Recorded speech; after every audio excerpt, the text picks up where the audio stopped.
Welcome back, everybody. Shot of downtown is cleanup underway. Road's still a little gross. Hopefully it'll get better as the day goes on. It's pretty good going right now over in Moorhead. Celebration last night at Memorial Auditorium as the Concordia Cobbers women's basketball team clinched the MIAC championship last night with a victory. First time the Cobbers have won the league crown in 13 years after their victory last night over St. Olaf. It's great to have head coach Kim Wagers back with us. We had her on last month when things were humming, and we're no front runners. We've been talking to you for a bit, so we're not just getting on the bandwagon now. But how's MIAC champion sound the day after? It sounds great.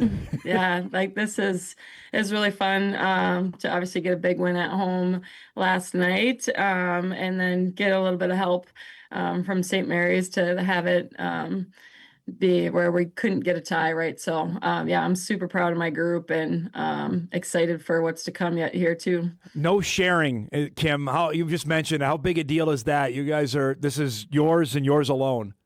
Yeah, I think outright is pretty amazing. I mean, we've been in the hunt the last few years, and so I think it's just really special for our seniors to finally be that one seed and get to host hopefully on MIAC championship next week, and yeah, not be the number 2 or not have to share and not get the 1 seed, right? Like that's just a really good feeling, and obviously our kids have put in all the work, and so they deserve it. There's something to be said about playing your best ball at the right time, right? Late in the season. You feel, I mean, obviously you won 7 in a row. Is that where you're at right now? Do you still think hey, I know you're a coach. We got better in us here. Oh yeah, there's for sure. We haven't played perfect quite yet. But yeah, I think we're playing well, which is good. I just saw this morning we moved to like number 1 in the country in assist percentage. Wow. And so I was just like beaming, excited, texting all our coaching staff this morning that we've been sitting at 2 or 3 kind of the last month. And so I was super proud of our group we're just playing the right way, which has led to wins, but they're playing awesome, and hopefully we can keep it rolling. How big a deal is that? Is that something you obviously sharing the ball, but to be ranked number 1 in the country, that's impressive. Yeah, that's, I mean, not necessarily something was on my bingo card at the beginning of the year, but that's how we want to play, right? And so this group is really balanced and really, they really play for each other, and you can tell when the ball is bouncing like that and we're getting the type of assist numbers that we are. When you have that kind of sharing among the team as well, just how well is that reflecting your team that, hey, we've got a lot of really good players that no one player has to dominate and have the ball in their hands late in the game? Yeah, I think that helps, hopefully. I mean, there's not a ton of pressure on one person to always be the person that we're staring at, trying to get the ball to or trying to get touches to. And when it's popping, obviously we're harder to guard. And so I think it's a really good balance. And I think the kids actually like have bought into like that feels really good when the ball's moving and we don't have to rely on 1 or 2 people from a scoring standpoint. All right. So did you get the water bath in the locker room afterwards? We saw the presentation that Jim Sella gave you guys, the plaque and all that. Describe it afterwards. What was that like? No, we didn't do. I didn't get wet this time. So like no locker room. We actually went to the locker room on Saturday after senior day and our 100th win. And so that was a little bit more of a celebration in the locker room on Saturday. We just like one of the parents surprised us with those championship T-shirts, which was really fun. Our parents are outstanding, and so that was really fun to just take photos and celebrate that. We weren't sure. We played early last night, so we were still like we have work to do on Saturday to make sure that we get it out right. And then St. Mary's played late last night or later, and so we didn't know we were outright until after that second game. But that's pretty forward thinking on the way to have the shirts ready. That's tremendous. Was that a surprise when you saw them after the game? Yeah, they kind of surprised us, and you know how coaches are. We're very like superstitious, and so it was just like a really fun surprise. I think the kids obviously are excited anytime we can get gear for them, and so it was a fun way to celebrate. All right, Kim, for people that don't know how the MIAC tournament works, give us the format of what's ahead. You have 1 regular season game left on Saturday. Then what's ahead for you guys next week? Yeah, so we have 12 teams in our league and only 6 make the tournament. And then we'll play the 1 and 2 get bye. So we've earned a bye now. Okay. And so 3 and 6 will play, 4 and 5 will play on Tuesday in the quarter, and then we'll host a semifinal. And then as the 1 seed, we'd host the championship on Saturday if we win on Thursday. Just think about that. I mean, I know you got your coach. You're going to tell me one game at a time, but the chance to potentially clinch the automatic bid on your home floor has got to be really, really exciting to think about.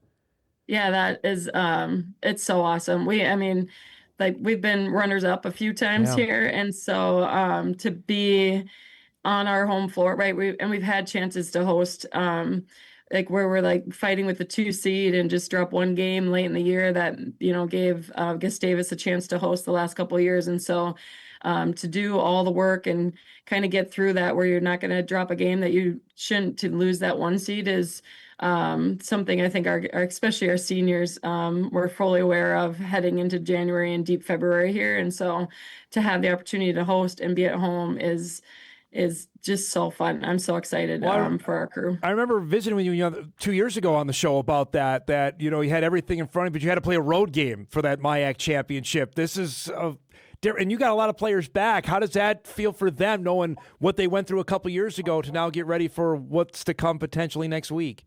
Yeah, I think it's really special for all those kids that have been on those teams to just be at home and celebrate with our home fans and the community, obviously, and the campus community at Concordia has been so supportive. And so obviously I think we have a slight advantage just with where we're located, Travel. right? So Yep, we love no when doubt. teams have to come up here that like we spend a ton of time on the bus. And so when other teams have to do that, I feel like we just, we have a slight advantage at home for lots of reasons, but that's one of them. You're going to be rolling your eyes at me here for talking about down the road, but I'm looking at the regional rankings here.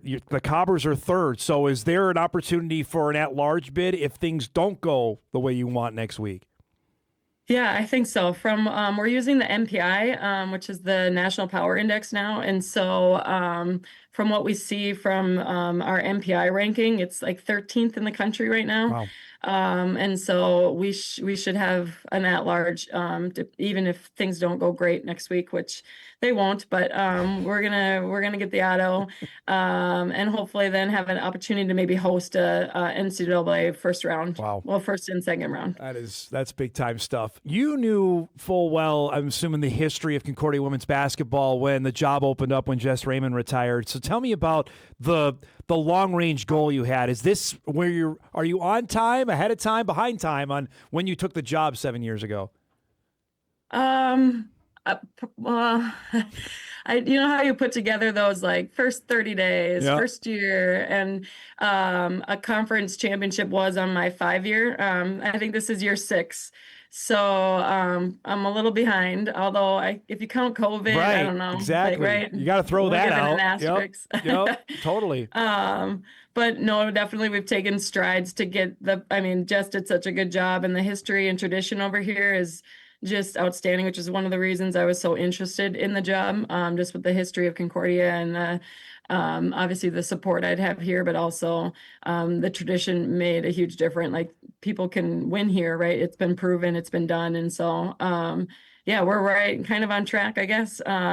We got to take care of business here for next weekend. And then obviously another appearance in the NCAA tournament was definitely something that was listed in that 5 years to be not only consistently competitive in the MIAC, but make those appearances nationwide. Right? You know as well the level of talent around here, and I don't know if I've asked you about it, so I'll ask you now. How good is it locally, the level of girls/women's basketball, not just Fargo-Moorhead, but North Dakota, Minnesota, for which you recruit? Yeah, I mean, the Midwest is just a hotbed for basketball. If you look around the country, Minnesota, North Dakota, South Dakota, right? All those states, the basketball is just really good. And then locally within 200 miles, I mean, we're literally living in a hotbed of just really, really good basketball on the women's side, and on the men's side too, obviously. But yeah, most of our recruits are within 2.5 hours kind of tops. We do have a kid from Arizona, but the rest of our roster is either kind of Fargo-Moorhead area or central Minnesota. So yeah, I mean, we've been able to keep some of those kids local, and they're playing really good basketball, and that's really exciting for us, obviously, as a staff. When we think about recruiting, it's awesome to be able to pull from the area. And knowing full well that the teams in your league have basically in the Twin Cities, that's an advantage for them. How do you combat that? Well, when the Fargo area is good, right? Like that helps a ton, right? So we obviously I think the Fargo Moorhead area is an awesome community, right? Like I think there's lots of things that are super attracting about the community. I think with the Twin Cities kids, it's getting them up here for a visit just so that they can see that there's life beyond like St. Cloud or wherever, however far they've been.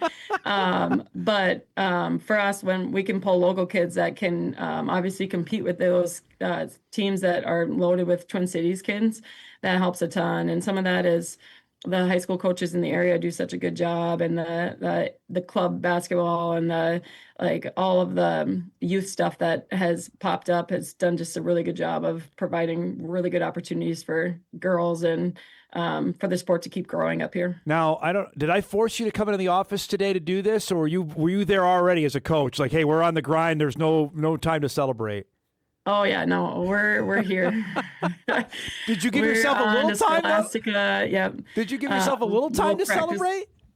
No celebrating yet. We'll celebrate in April and May when the season's over and we get to kindly take a deep breath and like reflect a little bit. For now, it's just on to the next. I think us as coaches probably, especially me, probably need to do a better job of just enjoying the W's every once in a while. With our kids, we want them to celebrate for 24 hours, right? And then get back in the gym tonight and we'll get after planning for Scholastica. But I think some of that is just trying to keep in rhythm too and keep our intensity and focus. And so, we're back at it right away. And then, I got lots of meetings today and fun stuff. But you did mention 100 wins. Describe, that's a big deal. How personally gratifying was that for you to hit that last week?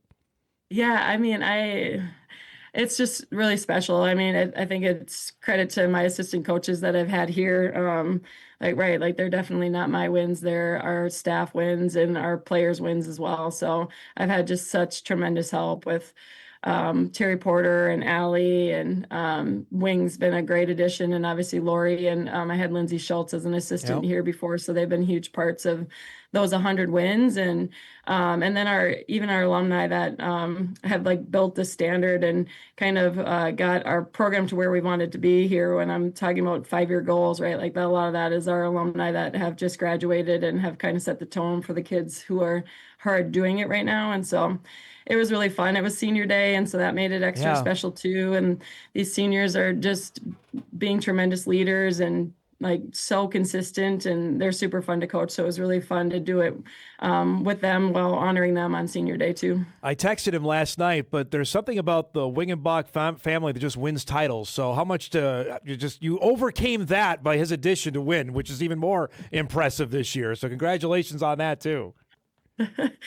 He is outstanding. He's just impacted our team in so many ways this year, and obviously he started this summer, but he's been such a great addition. He's a good man, and I gave him a hard time last night on that, but congratulations. I hope you enjoy a little bit. This is a big deal, winning a conference championship, especially in this day and age of where players are moving and going. So thanks so much for the time, and we'll talk next week, okay? Appreciate it. Thank you. Kim Wagers joining us, Concordia women's basketball head coach, the Cobbers MIAC champions, first time in 13 years.